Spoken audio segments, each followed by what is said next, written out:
मंगलाचरण करेंगे। ओम नमः सिद्धेभ्य जय श्री ओम नमः सिद्धेभ्य जय श्री ओम नमः सिद्धेभ्य। मंगलम भगवान वीरो मंगलम गौतमो गणी मंगलम कुंद कुंदाद्यो जैन धर्मोस्तु मंगलम सर्वमंगल मांगल्यम सर्वकल्याण कारकम प्रधानम सर्वधर्माणां जैनम जयतु शासनम जैनम जयतु शासनम जैनम जयतु शासनम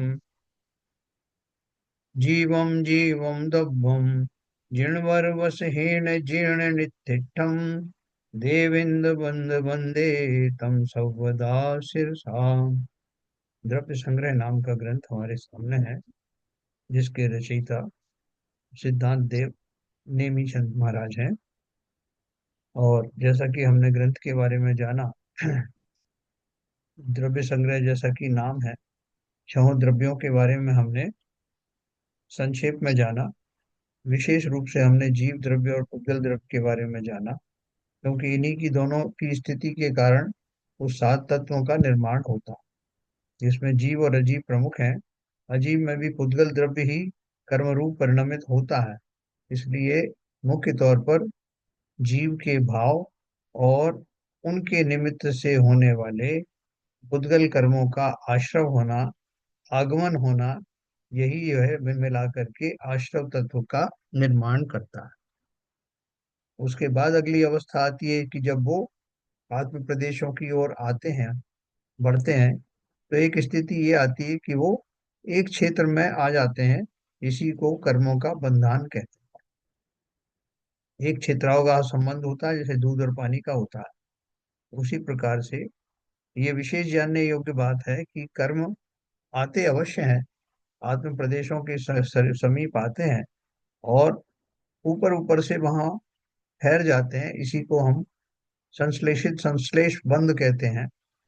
इस बंधन को वो उनका प्रवेश आत्मा के अंदर नहीं होता, लेकिन बाहर में जो उनकी स्थिति है वो एक सिग्नल के तौर पर होती है कि इस जीव ने इस दशा में ऐसे ऐसे भाव किए थे। उनकी रिकॉर्डिंग के तौर पर वो उनका बंध कहा जाता है। उसी अवस्था को, उसी में जो बंध होता है, उसमें उनका जो निर्माण होता है, एक तरह से जो लेयर बनती है, उसको कर्मांड शरीर कहते हैं। वो कर्मांड शरीर ही हमारे सबके शरीर होते हैं ना। पहला औदारिक शरीर होता है, बाहर से जो दिखने वाला स्थूल शरीर है, औदारिक शरीर होता है। उसके बाद में अंदर में तेजस शरीर होता है, तेजस शरीर। और सबसे लास्ट में कर्मांड शरीर। लास्ट का अर्थ ये है, सबसे सूक्ष्म जो है वो कर्मांड शरीर होता है। तो इन तीनों की जो रचना है वो बहुत सूक्ष्म होती है, और प्रत्येक जीव के साथ में ये तीनों शरीर लगे होते हैं।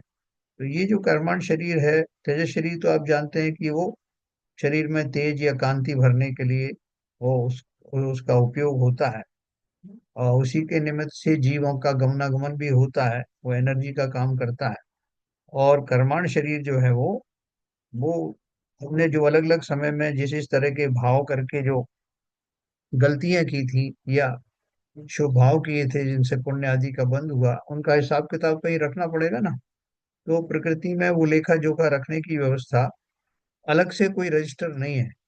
वो हमारे अपने आत्मा के प्रदेशों के आसपास ही होने वाला वो कर्मांड शरीर ही वो रजिस्टर है, जिसमें वो सब हमारी गतिविधियां रिकॉर्डेड है। तो वो गतिविधियों के अनुसार हमें कौन सा हमने कर्म कितना तीव्र या हल्का किया था, कितने समय तक उसका फल मिलना चाहिए, ये सब डिसीजन उसमें उन कर्मों के चिप्स जैसे फॉर्म में होती है। और उनकी सजा उसी हिसाब से मिलती है।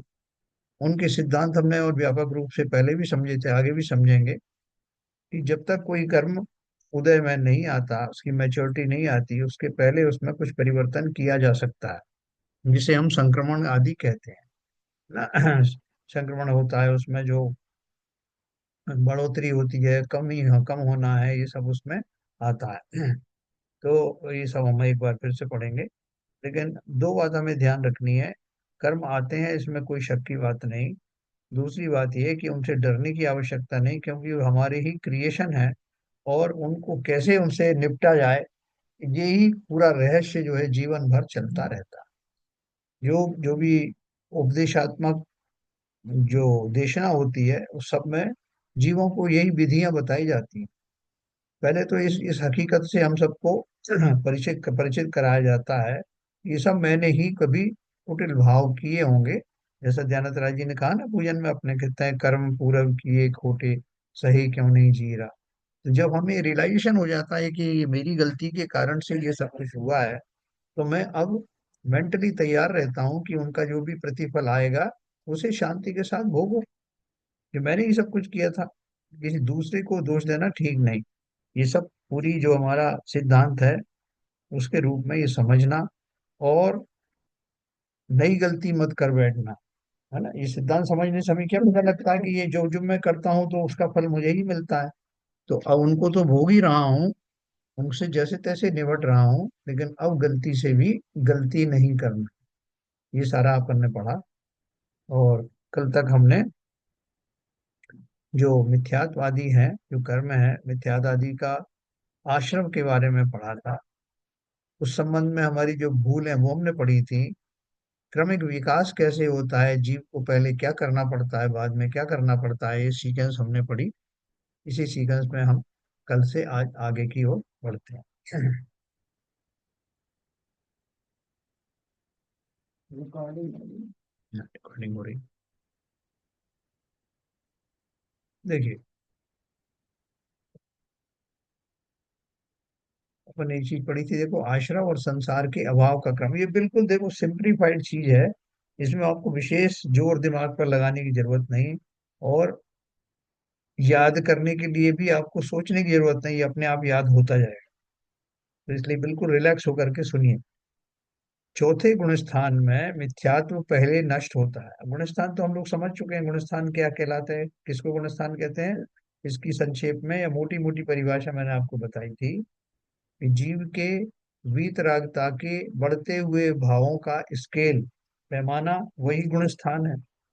बहुत मोटी मैंने आपको उसकी परिभाषा बताई कि जीव जब वीतरागता को प्राप्त करने की दिशा में बढ़ता है, तो सबसे पहला जो माइलस्टोन आता है वो आता है चतुर्थ गुणस्थान। अभी हम कौन से गुणस्थान में, पहले गुणस्थान। दूसरे तीसरे गुणस्थान जाते में नहीं पड़ते। जीव जब सम्यक दर्शन से च्युत हो जाता है तब रास्ते में उसको दूसरे तीसरे गुणस्थान पड़ते हैं। तो पहला गुणस्थान के बाद में जो मिथ्यात्व गुणस्थान है, चौथा गुणस्थान में सम्यक दर्शन होता है, या सम्यक दर्शन जब होता है तो उस स्थिति को चौथा गुणस्थान कहते हैं। अब वो नष्ट हो गया। अब उसकी सीक्वेंस आगे की, चौथे गुणस्थान में मिथ्यात्व पहले नष्ट होता है। मिथ्यात्व संसार का मूल है, उसके नष्ट होने पर सम्यक दर्शन होता है, जो कि धर्म का मूल है। पांचवें गुणस्थान में अविरति चली जाती है और भावलिंगी श्रावकत्व प्रकट होता है ना। अपन ने श्रावक के भी दो भेद कर दिए, जैसे मुनि के भेद है ना, द्रवलिंगी मुनि और भावलिंगी मुनि। फर्क क्या है, सम्यक दर्शन का फर्क है। यहाँ भी ऐसे ही है, श्रावक भी दो प्रकार के बना दिए उन्होंने। एक तो वो ये जो बाहर बाहर से व्रत उपवास आदि धारण करते हैं, प्रतिमा भी ले लेते हैं, लेकिन उनका सच्चा स्वरूप ना तो उन्हें ज्ञात होता है और ना ही वो उसे मानते हैं। तो बाह्य में होने वाले जो आचरण है वो वास्तविक आचरण नहीं होते, इसलिए उसको द्रव्यलिंगी श्रावक कहा जाता है। तो भावलिंगी श्रावक कौन है, वही सम्यक दर्शन वाला। ये सम्यक दृष्टि है, उसके आचरण, उसके व्रत नियम आदि सब वास्तविक होते हैं। तो पांचवा गुण स्थान हो गया। उसके बाद सीधा जीव को जब मुनि पद धारण करता है तो सातवां गुण स्थान होता है। छठा गुण स्थान नहीं होता। छठा गुण स्थान बाद में आता है। जब सातवें गुण स्थान में स्थापित हो जाता है मुनि, तो उसके बाद में एक एक अंतर मुहूर्त में सातवें से छठे में, छठे से सातवें में, ऐसा उनका पेंडुलम की तरह बदलाव होता रहता है। सातवें गुण स्थान में प्रमाद नहीं होता, अर्थात स्वरूप की पूरी सावधानी होती। 11वें 12वें गुण स्थान में आप बोलोगे 7वें के बाद 8वें 9वें 10वें कहाँ से चले गए हैं। 8वें 9वें 10वें जो है वो आते हैं, क्रम से आते हैं। लेकिन यह उन्होंने थोड़ा शॉर्ट में बताया है कि 10वें गुण स्थान में, मैं और बता दूं आपको, मोह चला जाता है। फिर 11वें 12वें गुण स्थान में कषाय के न होने से यथाख्यात चारित्र प्रकट होता है। और फिर 13वें गुण स्थान में जीव क्या बन जाता है? अरहंत बन जाता है, केवल ज्ञानी हो जाता है। 14वें गुण स्थान में योग के न रहने से अयोगी गुण स्थान प्रकट होता है, और अंत में असिद्धत्व नामक औदिक भाव का अभाव होने पर सिद्ध दशा प्रकट होती है ना। एक तरह से आप देखो तो ये सब हमारे, जैसे हम अंतराय की भाषा में कहें तो हमें सब अंतराय आया हुआ है। हम संसार में बोलते हैं साहब बड़ा अंतराय पड़ रहा है, भोजन में कुछ अंतराय आ रहा है, पूजन करने में कुछ अंतराय हो रहा है ना, और बहुत सारी चीजों में अपन ऐसे अंतराय की का व्यवहार में उपयोग करते हैं। ठीक उसी प्रकार से आप समझो कि हमें अभी अंतराय है तो हमें दर्शन नहीं हो रहा है। फिर अगला अंतराय हुआ कि हमें जो है वो आ, ये श्रावक पद नहीं मिल रहा है, भावलिंगी श्रावक नहीं बन पा रहे हैं हम, या अलग शुल्लक नहीं बन पा रहे हैं। उसके बाद और अगला अंतराय के साथ मुनि नहीं बन पा रहे हैं। ये अंतराय की भाषा में कहें तो ऐसा कह सकते हैं। वैसे तो वैसे भाव नहीं है, प्रत्याख्यानावर्णी जो है कषाय के उदय है तो आपको मुनि पद धारण करने की वांछा होती नहीं। और इसी तरह से आगे जा करके आपके सब एक एक व्यवधान है, जैसे मैंने कल आपको उदाहरण दिया था कि रोड के ऊपर बैरियर लगे हुए हैं, 14वां गुण स्थान आ गया, उसके बाद में 14वां गुण स्थान क्रॉस होने के बाद में फिर जीव सिद्ध बनता है। हमारी ये सफर वहां से वहां तक चलेगा, और ये बीच में जो जीव एक बार सम्यक दर्शन प्राप्त हो जाता है, वो जीव बीच में कदाचित रुकते नहीं है, उनका वो क्रम चलता रहता है जब अगर सम्यक दर्शन हो गया और वो बना रहे तो। फिर हमने एक बात पढ़ी थी, पैरा नंबर 8 में कही गई जैन धर्म की आमनाय को स्वीकार करके सबसे पहले सम्यक दर्शन प्रकट करना चाहिए। मुनि पद का क्रम यह है कि पहले तत्व ज्ञान हो, फिर सम्यक दर्शन ज्ञान हो, फिर उदासीन परिणाम हो, परिशहादि सहन करने की शक्ति हो, और वह स्वयं ही मुनि होने की इच्छा करे, तब श्री गुरु उसे मुनि धर्म अंगीकार करावे।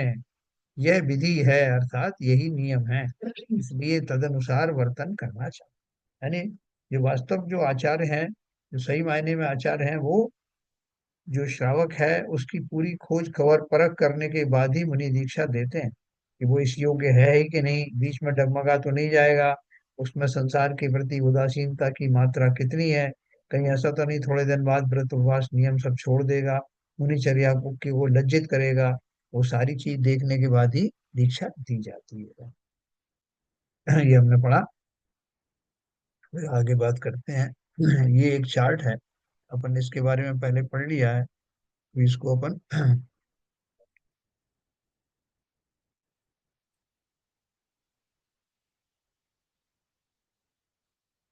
ये चार्ट ऐसा है ये। भावाश्रम के 32 भेद हैं। भावाश्रम किसे कहते हैं?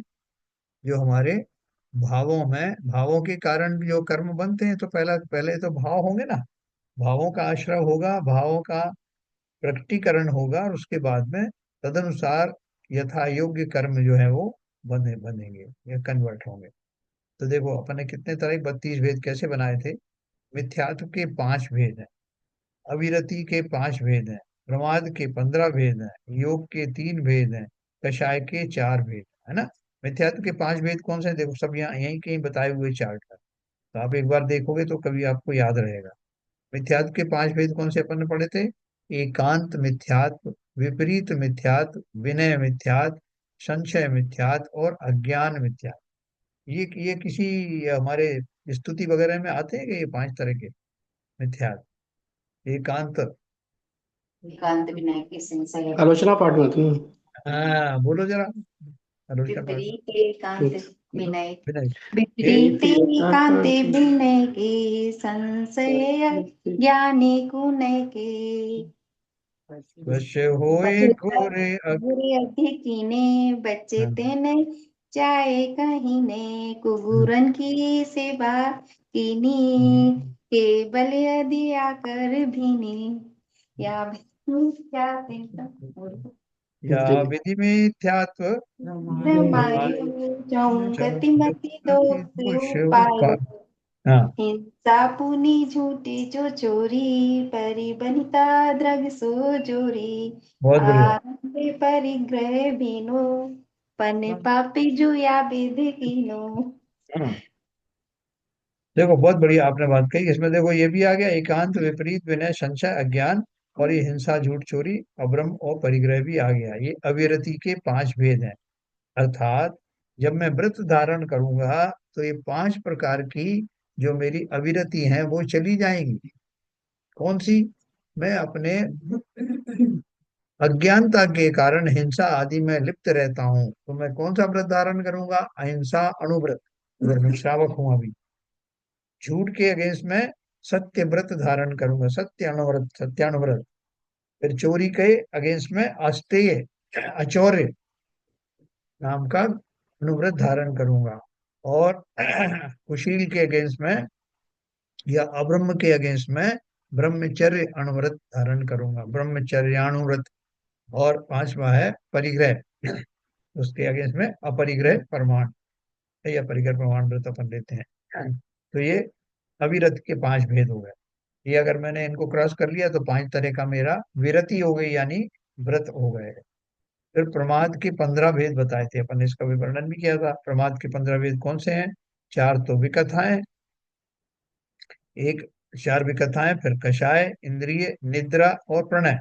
विकथा कौन कौन सी है? स्त्री कथा, भोजन कथा, राष्ट्र कथा और राज कथा, है ना। राष्ट्र तो हो गया जिस जिस देश में हम रह रहे हैं उसके प्रति भक्ति आदि होना, उसमें बहुत ज्यादा मैं कि सब देश के लिए कुर्बान हो जाऊंगा, मर जाऊंगा, इस तरह के भाव। और राज माने स्वयं ही जो राजा बन गए, तो राजकार कर रहे हैं, तो स्वयं ही उस स्थिति में होने के कारण अब राजाओं की कथा सुनना हमें अच्छा लगता है। उस राजा ने क्या किया था, जिस राजा ने क्या किया था, ऐसा। और ये विखाएं 4 विकथाएं हो गई। फिर कषाय इसमें आते हैं। कषाय कौन कितने हैं? क्रोध, मान, माया, लोभ, 4 कषाय हैं। इंद्रियों के बारे में बात करें तो स्पर्शन, रसना, घ्राण, चक्षु और श्रोत्र इंद्री हो गई। निद्रा, निद्रा आप जानते ही हैं क्या है। और प्रणय, निद्रा के बारे में क्या बात करी थी अपन ने? कि जितनी देर तक व्यक्ति निद्रा में होता है उतनी देर तक वो अपने स्वरूप से दूर रहता है। और स्वरूप से दूर रहना अर्थात अज्ञान दशा में रहता है। जितनी देर तक मैं अज्ञान दशा में रहूंगा उतनी देर तक कर्मों का जो चक्र निरंतर चल रहा है उसको मैं भेद नहीं पाऊंगा। अगर सजग हूं तो बहुत सारी चीजें मैं कर सकता हूँ, कि मेरे दिमाग में ऐसी बात क्यों आ रही है, ऐसे भाव क्यों आ रहे हैं, मुझे रोकना चाहिए। तो मैं अगर सजग हूँ जागृत अवस्था में तभी तो कर सकता हूँ, निद्रा में तो कर नहीं सकता। देखो, सम्यक दर्शन की प्राप्ति भी जीव को होती है तो जागृत अवस्था में होती है, सोते सोते थोड़ी हो जाती।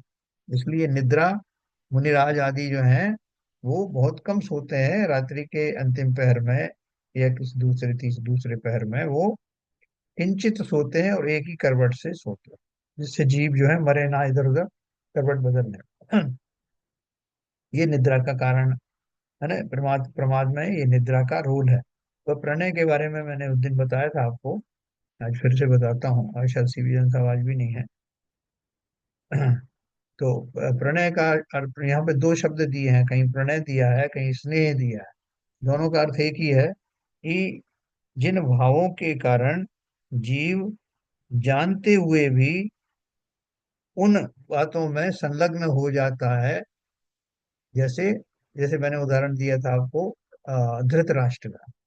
तो धृतराष्ट्र जानता था कि मैं राजा हूं और मुझे न्याय करना चाहिए, लेकिन उसको अपने पुत्र से, दुर्योधन से इतना प्रेम था कि वो उसके कारण क्या सही है क्या गलत है ये सब भूल जाता था। हाँ, जिसको मोह भी कहते हैं, राग भी कहते हैं। और इसको राग जो एक जनरल टर्म है, क्योंकि वो जड़ वस्तुओं से भी हो सकता है। लेकिन जो प्रणय या स्नेह शब्द है वो मुख्य रूप से सजीव वस्तुओं से, नाते रिश्तेदारों से होता है ना। स्त्री से होगा, पुत्र से होगा और दूसरे लोगों से होगा। के बल पर आदमी ऐसा सुप्त अवस्था जैसा होता है, असावधान होता है। कोई ने समझाया और धृतराष्ट्र को, महाराज आप राजा हैं, आप न्याय अन्याय के बीच में भेद करिए। बोले नहीं, वो तो सही है, लेकिन अब वो दुर्योधन जैसा कहे वो ठीक है। तो क्या हो गया? उस राग के कारण तीव्र मूर्छा आपको पड़ी हुई है और आप असावधान हैं, अपने राजापने को भी भूल गए हैं, मानवता को भूल गए हैं। ऐसा ही बहुत सारे लोग, तो स्त्रियों से बहुत ज्यादा उनका प्रेम होता है, वो जानते हुए कि वो स्त्री की डिमांड गलत है या वो कुछ गलत बात कर रही है, उसके बाद भी उससे विशेष प्रेम होने के कारण उसकी तरफ से आंखें मूंद लेना उन कार्यों में युक्त हो जाना, ये प्रमाद चर्चा है, प्रमादचर्या है। इस तरह से वो प्रणय शब्द या स्नेह शब्द का ये अर्थ है। तो ये मैंने आपको भावाक्षर के 32 भेद बता दिए। 5 5 10, 10 और 15 25, 3 28 और 4 32, कषाय 4 हैं और योग 3 है, मन वचन कायिक। ठीक है, किसी को कोई प्रश्न हो तो पूछ सकते हैं।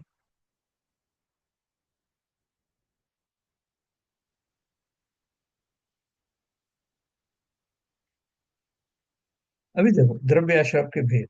द्रव्याश्रव किसे कहते हैं? भावाश्रव तो बताया आपको मैंने, ये सब भावाश्रव के भेद थे, क्योंकि ये जीव के भावों से संबंधित, इसी से मिलते जुलते, यानी इन भावों के कारण जो कर्म बनते हैं उन्हें हम द्रव्याश्रव कहते हैं। द्रव्य का अर्थ है फिजिकल, भौतिक रूप से जो प्रेजेंस है वो कर्मों के रूप में होती, भाव तो दिखते नहीं है। तो ये द्रव्याश्रव के भेद।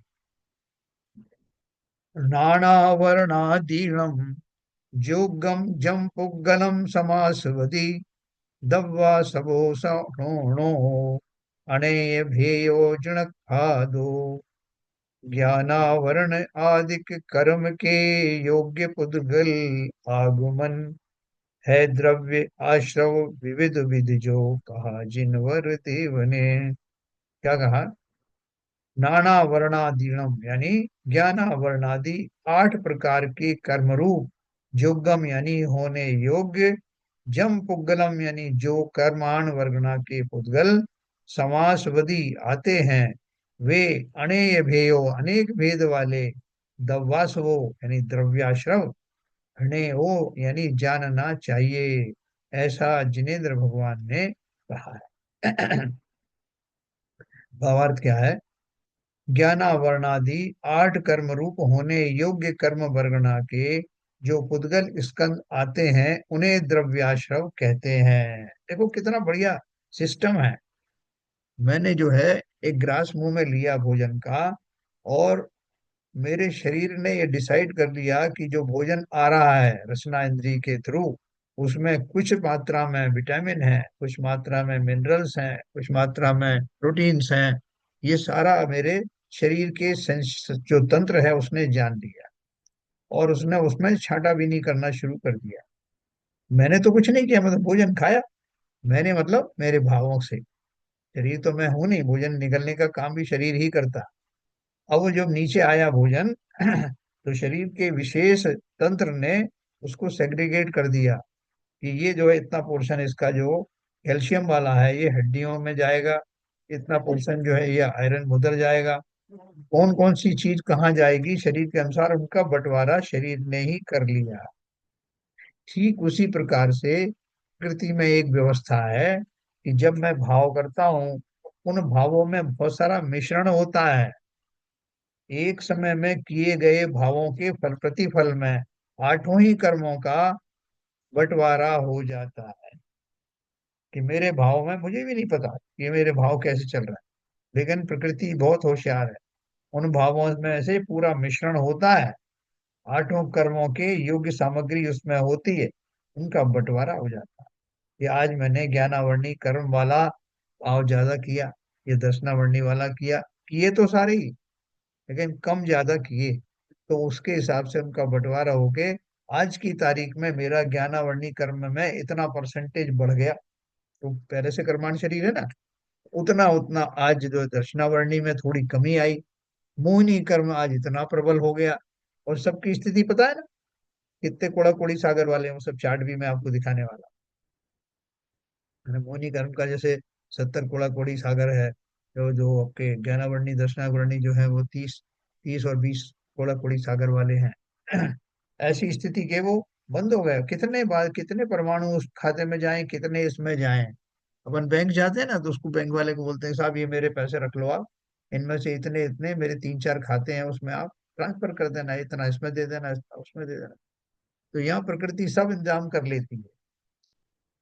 तो प्रतिदिन सावधान रहने की आवश्यकता है कि मेरे कौन से भावों में इजाफा होने वाला है, कौन से भाव आज ज्यादा उस खाते में वो कर्म जाने वाले हैं। तो क्या बताया यहाँ? 8 कर्म रूप होने योग्य, 8 कर्म तो मुख्य हैं, उनकी और वैरायटीज हैं, उनके और उपभाग हैं। है। जैसे किसी को बोला है कि वो अगले भाव में मनुष्य बनेगा, तो मनुष्य में स्त्री बनेगा, पुरुष बनेगा, नपुंसक बनेगा। यही सब निर्णय, वो गरीब बनेगा, अमीर बनेगा, पूरा शरीर शरीर सुंदर होगा, बेडोल होगा, ये सारे निर्णय ये कौन करा रहा है? मैं ही करता हूँ। बोले साहब हमें तो पता ही नहीं है, मालूम होता तो अपने लिए बहुत सुंदर शरीर लेके आते। आपने पहले नहीं बताया। प्रकृति में कोई खड़ा तो है नहीं, कोई व्यक्ति विशेष जो आपको बताए ये सब चीजें। ये तो जब जब हमें ऐसी पर्याय मिलती है जहाँ गुरुओं का समागम हो, देशना के माध्यम से ये जान लिया जाता है। और बड़ी मुश्किल से करोड़ों अरबों वर्षों के बाद ये शुभ घड़ी आई है, जब मुझे मनुष्य देह मिली और ऐसी पर्याय मिली जिसमें मैं संपूर्ण रूप से पूर्ण हूँ, निरोगी हूँ, शरीर की पूरी जो है पर्याप्तियां हैं, और मैं दरिद्र नहीं हूँ, मैं दिमाग से भी ठीक हूँ, मेरा सब बुद्धि ठीक है। मैंने फिर जैन धर्म में, जैन कुल में जन्म लिया, जिनवाणी का साक्षात्कार हुआ, समझने योग्य बुद्धि प्रकट हुई, और आत्मा की रुचि किंचित प्रकट हुई, जिसके कारण मैंने स्वाध्याय करने का बीड़ा उठाया।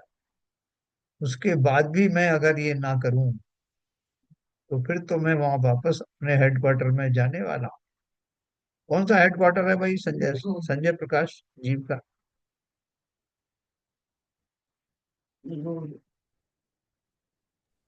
कोई सर बताओ सिद्ध, ये जीव। नहीं, सिद्ध हो। ज्यादातर जीव कहाँ रहता है? वो तो निगोद में। सर एक इंद्रिय में, कि हाँ, निगोद में, निगोद में रहता है ना, निगोद में, निगोद में निगोद में। रहता है। जी जी। निगोद में अनंत काल व्यतीत करने के बाद कुछ जीवों को मात्र है कि तो 6 महीने और कितने वो 8 समय में 608 जीव वहां से निकलते हैं ना। जी जी इधर जी। नित्य निगोद से निकल के इधर निगोद में आते हैं।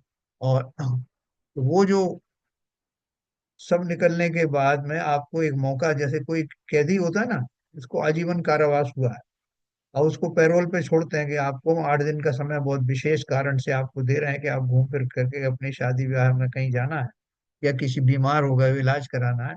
8 दिन का 10 दिन का पैरोल दे देती है सरकार, तो उतने दिन के बाद वापस जेल में आना है। ऐसे ही इस जीव को अनंत वर्षों के बाद एक 2000 साल का, 2000 सागर का वो मिलता है, ग्रेस पीरियड मिलता है, जिसमें वो त्रस पर्याय में जाता है। त्रस पर्याय का अर्थ ये नहीं कि सीधा मनुष्य बन जाएगा, 2 इंद्रिय से अवब, नहीं तो एक इंद्रिय में ही पड़ा था, 2 इंद्रिय से अवब है, 2 या 2 से अधिक वाला जो त्रस पर्याय है, 2000 सागर की आयु खाली उसको मिलती है। इसमें ही सब उठापटक कर लेना, अगर कर सकते हो तो। नहीं तो जैसे ही समय खराब खत्म होगा, तुम वापस तुमको यहीं आना है। तो 2000 सागर में से कितनी तो मेरी 2 इंद्री, 3 इंद्री, 4 इंद्री वक्त में निकल गया, कितने सारे सिम निकल गए। और पंचेंद्री में भी 2 तरह के पंचेंद्री होते हैं, सैनी और असैनी। उसमें भी पशु भी त्रियंच भी होते हैं, और मनुष्य भी होते हैं, देव भी होते हैं, हरकी भी होते हैं। ये सब हुए ना, सैनी असैनी होकर के सब। अब वो पंचेंद्री जीव में आने के बाद भी इसकी इतनी कैटेगरी हैं, उन सब कैटेगरी को क्रॉस करके और मैं मनुष्य बनूं, और मनुष्य में भी पुरुष आदि बनूं, पुरुष स्त्री भी ठीक है। ये बहुत ही रेयर चीज है, रेयर से रेयर ऐसा मिलना। बोलते हैं ना, इसके लिए तो बोला उन्होंने कि एक जहाज के ऊपर में एक कौवा बैठा हुआ है, और जहाज बीच बीच समुद्र में है, और मेरे पास में एक उसको भगाने के लिए बहुत सारे साधन थे, लेकिन एक रत्न भी रखा था। मैंने उस रत्न को उठा के उस कौवे को भगाने के लिए उस पर प्रहार किया, और जैसे वो कौवा तो उड़े या ना उड़े, मेरा रत्न बीच समुद्र में गिर गया। जैसे उसका वापस मिलना असंभव है, ठीक उसी प्रकार से इस मनुष्य भव का खो जाने के बाद दोबारा से वो मनुष्य भव मिलना बहुत बहुत दुर्लभ है। इसलिए पूरा लाभ लेना इस दशा का, ऐसा बार बार गुरुदेव बोल रहे हैं। भैया अपने ऊपर तरस खाओ। ये पर्याय इतनी सुंदर पर्याय है, इतनी सशक्त पर्याय है कि इसमें आप ऐसा इंतजाम कर सकते हो कि फिर आपको वापस उस कारागृह में जाना नहीं पड़ेगा। वो एक इंद्रिय वाला जो कारागृह है विशाल, उसमें अनंत वर्ष के लिए फिर तुम कैद होने वाले हो सकता है कि थोड़े से ही क्षण घट रहे हो। इस पर्याय में इतनी जो सुलभता आई है, सांसों का की तारतम्यता, सांसों की लड़ी कब टूट जाए, इसलिए तुरंत प्रभाव से वो उपाय कर लेना कि, क्योंकि अगली ही आयु हो सकता है, अगर नहीं बांधी है तो त्रियंचों की बन सकती है, एकेंद्रीय की बन सकती है। इसलिए बहुत अपने ऊपर में दया करके पर्याय के जितने भी समय, वर्ष, महीने या समय बचे हैं, उनमें ये काम कर लेना कि आपको दोबारा वहां ना भेजा जाए। है, अपन ने कई बार पढ़ा। तो देखो, आठ कर्म की बात कर रहे थे। आठ कर्म रूप होने योग्य कार्बन वर्गना के जो पुद्गल स्कंद आते हैं उन्हें द्रव्याश्रम कहते हैं, है ना। मेरे भावों का निमित्त पाकर जो कर्म आते हैं वो आठ प्रकार के कर्म होते हैं। क्यों आठ प्रकार के होते हैं? क्योंकि मेरे भाव ही आठ प्रकार के होते हैं मुख्य रूप से। तो देखो, कौन कौन से होते हैं? ज्ञान आवरण, अपन ने नाम जाने ना। देखो यहाँ लिखा है संक्षेप में फिर से आपकी सुविधा के लिए। ज्ञान आवरण कर्म किसे कहते हैं? जब आत्मा स्वयं अपने ज्ञान भाव का घात करता है, तब आत्मा के ज्ञान गुण के घात में जिस कर्म का उदय निमित्त होता है उसे ज्ञानावरण कहते हैं।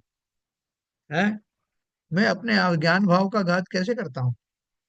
बहुत सिंपल बात है कि आपको किसी ने, वो एक किसानों को एक लोन मिलता है, केसीसी करके, किसान क्रेडिट कार्ड।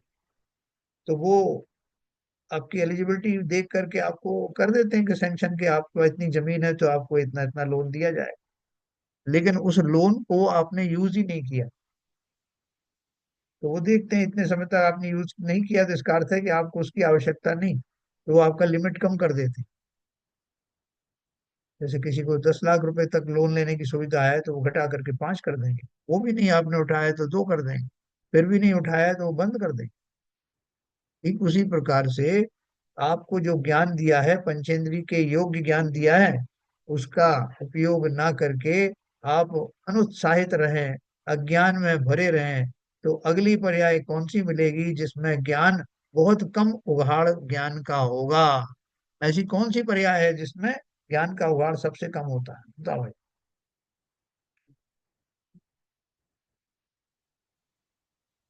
कौन सी पर्याय रस है? प्रयास है, एक इंद्रिय, एक इंद्रिय सर, एक इंद्रिय। एकत्रित की पर्याय बिल्कुल सही है ना।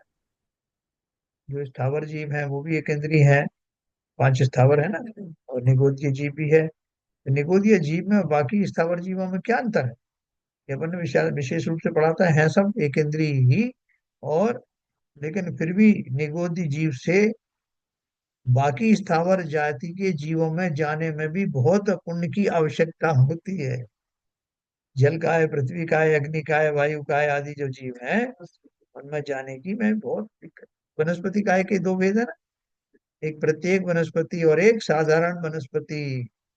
साधारण वनस्पति वाले जो जीव हैं उनको ही निगोद जीव कहते हैं, है ना। ये बीच बीच में मैं आपको बताता रहता हूँ क्योंकि अपन भूल जाते हैं।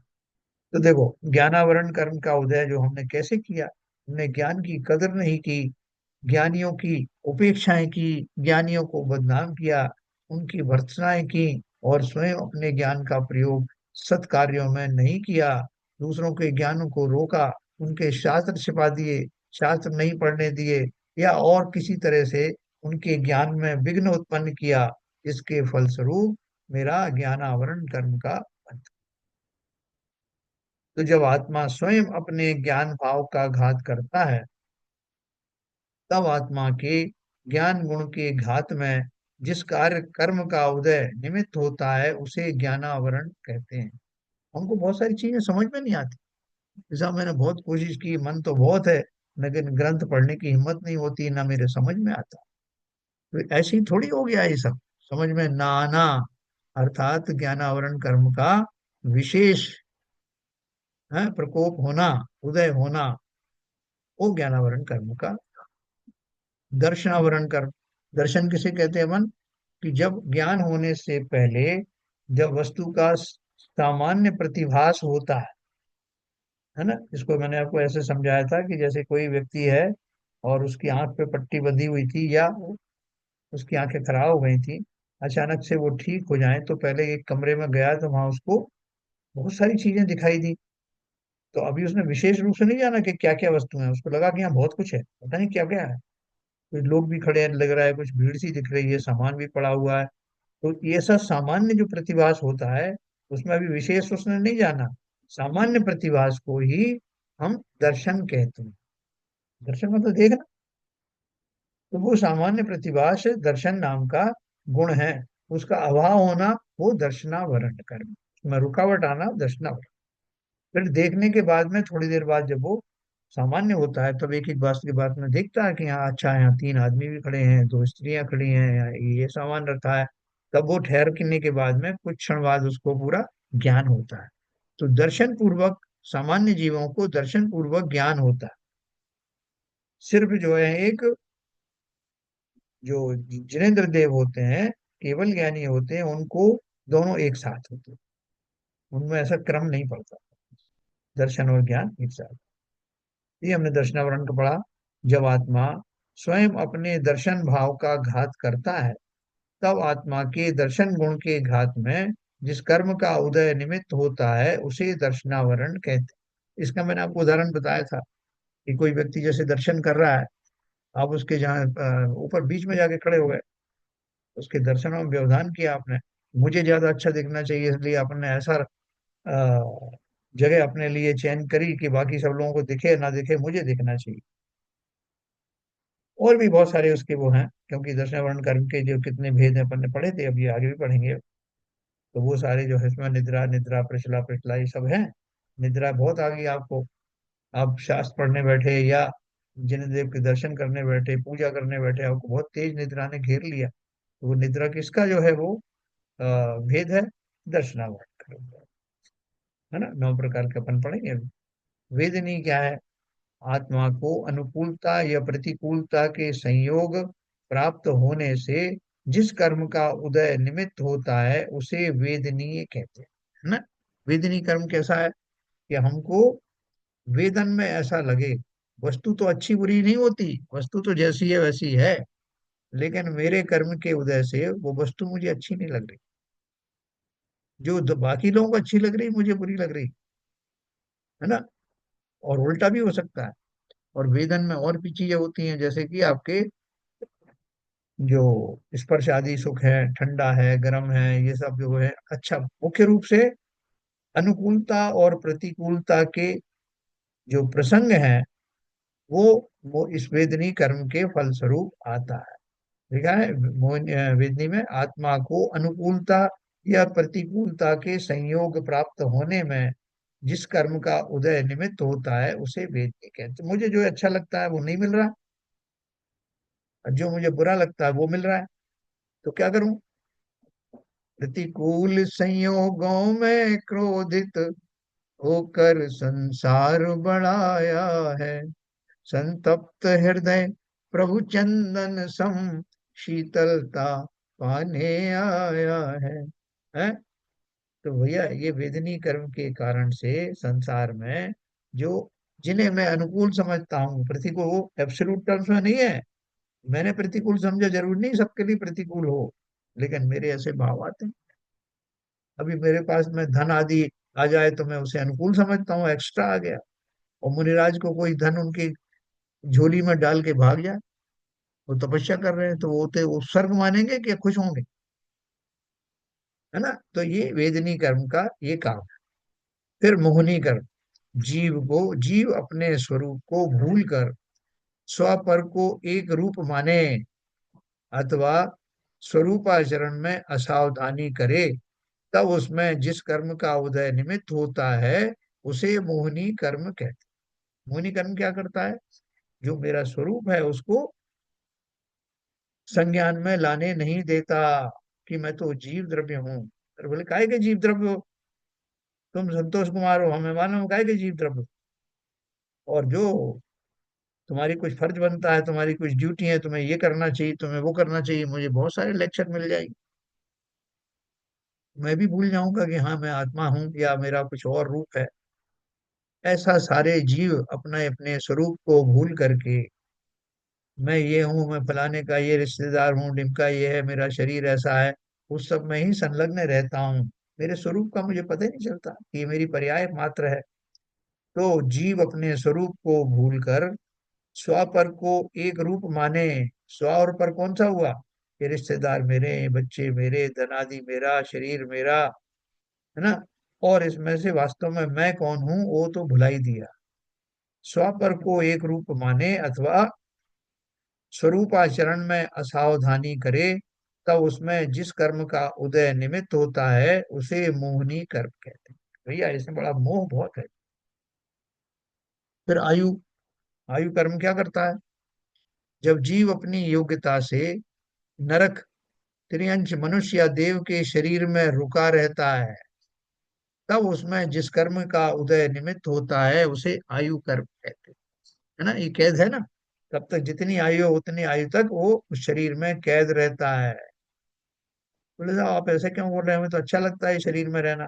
कैद कहाँ हुई? भाई देखो, मनुष्य शरीर में तो तुम्हें अच्छा लगता है, एक इंद्री दो इंद्री शरीर में अच्छा नहीं लगता, नार की शरीर में अच्छा नहीं लगता, और मनुष्य शरीर में भी जब तक स्वस्थ हो तब तक अच्छा लगता है, उसके बाद तो लगता है भगवान उठा ले। तो आयु कर्म किसे कहते हैं? जिस कर्म के निमित्त से जीव उन पर्यायों में टिका रहता है उसे आयु कर्म कहते हैं। फिर नाम कर्म क्या है? जीव जिस शरीर में हो उस शरीर की रचना में जिस कर्म का उदय निमित्त होता है उसे नाम कर्म कहते हैं। नाम कर्म के 93 भेद होते हैं ना, इसमें इतनी तरह के, कैसा उसको शरीर मिलेगा, लंबा चौड़ा गोरा काला, चाल कैसी होगी, यश आदि मिलेंगे कि नहीं मिलेंगे, उसकी बोली कैसे होगी, बाकी सारी चीज, हाँ, है लंबाई चौड़ाई ये सब, आकार वगैरह प्रकार, संगनन आदि, ये सब उसमें डिसाइड होता है। गोत्र किसे कहते हैं? जीव को उच्च या नीच आचरण वाले कुल में पैदा होने में जिस कर्म का उदय होता है उसे गोत्र कर्म कहते हैं। है ना, गोत्र कर्म के दो भेद होते हैं ना, उच्च गोत्र और नीच गोत्र। अभी ये कोई बताओ कि ये उच्च गोत्र किसे कहेंगे और नीच गोत्र किसे कहेंगे, बताओ। जहाँ जहाँ अच्छे कर्मों की प्रधानता है वो उच्च गोत्र, बहुत बढ़िया, बहुत बढ़िया। और और इसके यहाँ पे, अपोजिट, हाँ हाँ, इसके अपोजिट वो निम्न हो गया। अभी कोई जैनी है, जैन कुल में जन्म लिया उसने, लेकिन वो सब मांस मदिरा का सेवन करता है, बल्कि उसने तो ये एक मांस की एक दुकान भी खोल रखी है, तो वो उच्च कुल वाला हुआ? निम्न निम्न, वो तो जैन है ना। जैन होने से क्या होता है, कर्म क्या कर रहा है, कर्मों पे देखा जाएगा, तो कर्म तो अच्छा नहीं है तो नीच हो गया। बराबर, बहुत सही कहा। तो मिला तो बाई डिफॉल्ट उसको ऐसा कुल मिला था जिसमें नीचे काम नहीं किए जाते, लेकिन उसने अपने कार्यों के द्वारा उसको भी कलंकित कर दिया। उस कुल में जन्म लेने के बाद भी वो गोत्र उसका नीच गोत्र ही कहलाया। जी। बिल्कुल सही कहा आपने। तो इस तरह से एक गोत्र हो गया। हाँ, इसी तरह से देखो एक शब्द आता है स्वाभिमान और अभिमान। हम लोग जो है जो बार बार उस जो स्वाभिमान शब्द का दुरुपयोग करते हैं। कैसे करते हैं? कि साहब ऐसा है कि मेरा अपमान हो गया बहुत, और मेरा अपना कुछ स्वाभिमान तो है ही ना साहब, तो मेरा इन्होंने अपमान कर दिया, मुझे जो उतना मान जितना देना था नहीं किया, तो मेरा स्वाभिमान जागृत हो गया और मैंने उनको बहुत लताड़ा। स्वाभिमान इसे कहते हैं क्या? स्वाभिमान क्या है? कि जो मेरे योग्य कार्य है वो कार्य ना हो पाए तो स्वाभिमान हर्ट होता। जैसे मैं जीव द्रव्य हूँ, जीव द्रव्य के योग्य अगर कार्य नहीं हुआ तो वो स्वाभिमान खंडित हुआ। जैसे कोई राजा है, राजा को राजा राजोचित कार्य करना चाहिए, अगर उसका वो कार्य वो नहीं कर पाता है तो उसका स्वाभिमान खंडित होता है। उसी तरह से कोई उच्च गोत्र में उच्च कुल में जन्म लेने के बाद में अगर वैसा कार्य ना कर पाए तो वो स्वाभिमानी नहीं है।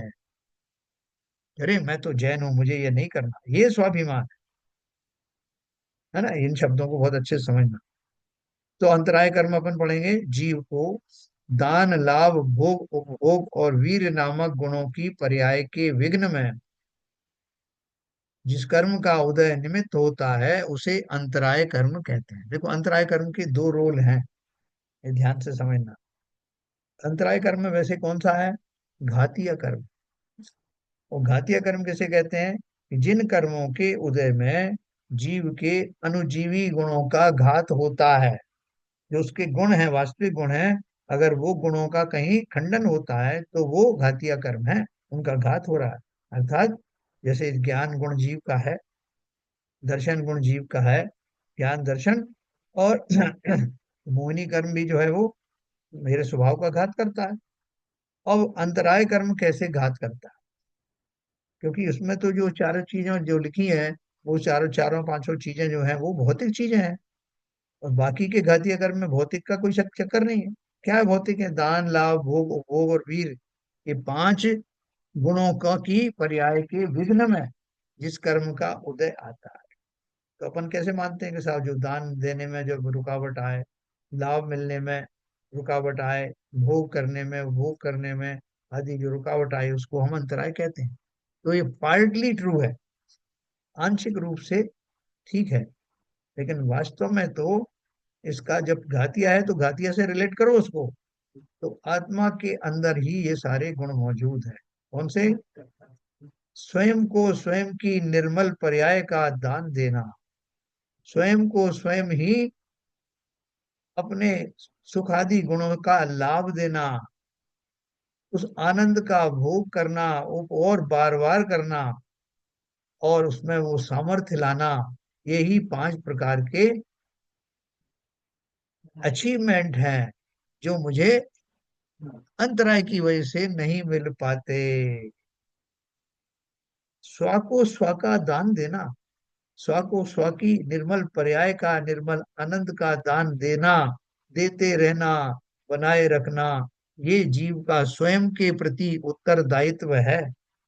अगर जीव ये नहीं कर पाता है तो कहा जाता है कि उसको अंतराय कर्म का तीव्र उदय है। असिद्धत्व नाम का अंतराय कर्म है। आप ऐसा मानिए कि मैं सिद्ध नहीं बन पा रहा हूँ साहब, सभी चीज का अंतराय है।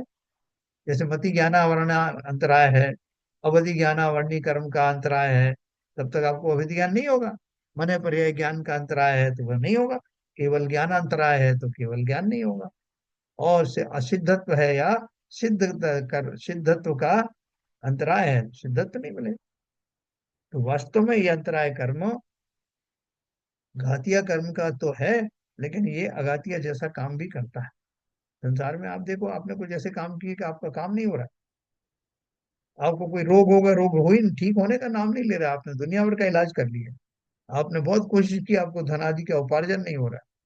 तो वो इसलिए उसको किंचित अघातिया जैसा भी उसके साथ में मान्यता है, लेकिन मूलतः है वो घातिया कर्म है। ये अच्छी मैं आपको बार बार समझाता हूँ क्योंकि इसमें कंफ्यूज मत होना।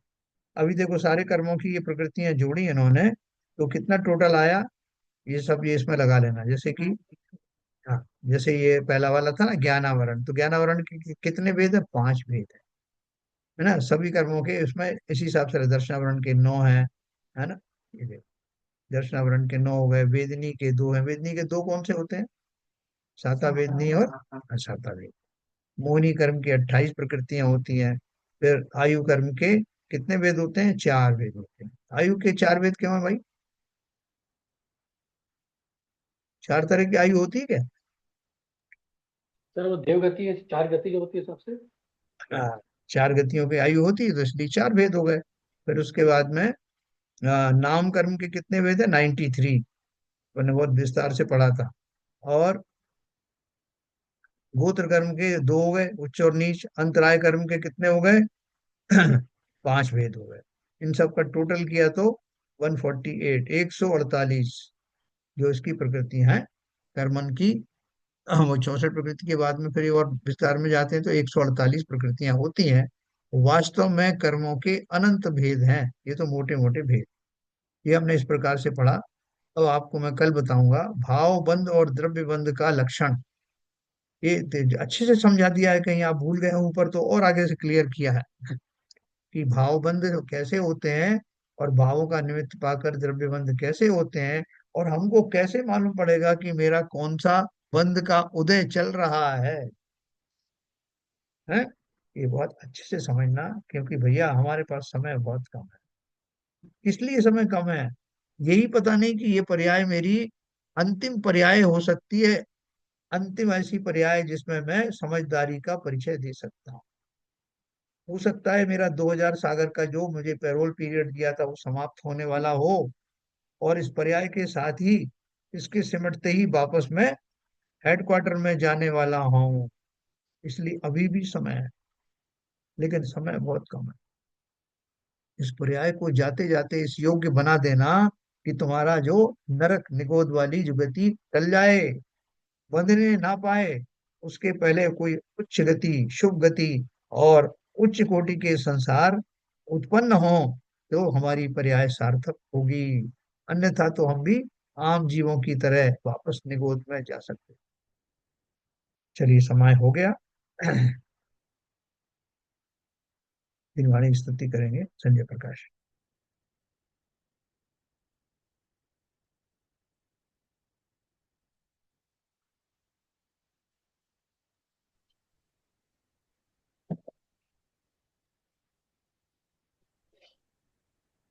सिरिजेण वाणी जग कल्याणी जग जन मते तमे मोहे हरि जन मन हारी जन हरे हारी जम जरा भवे रोगे हरि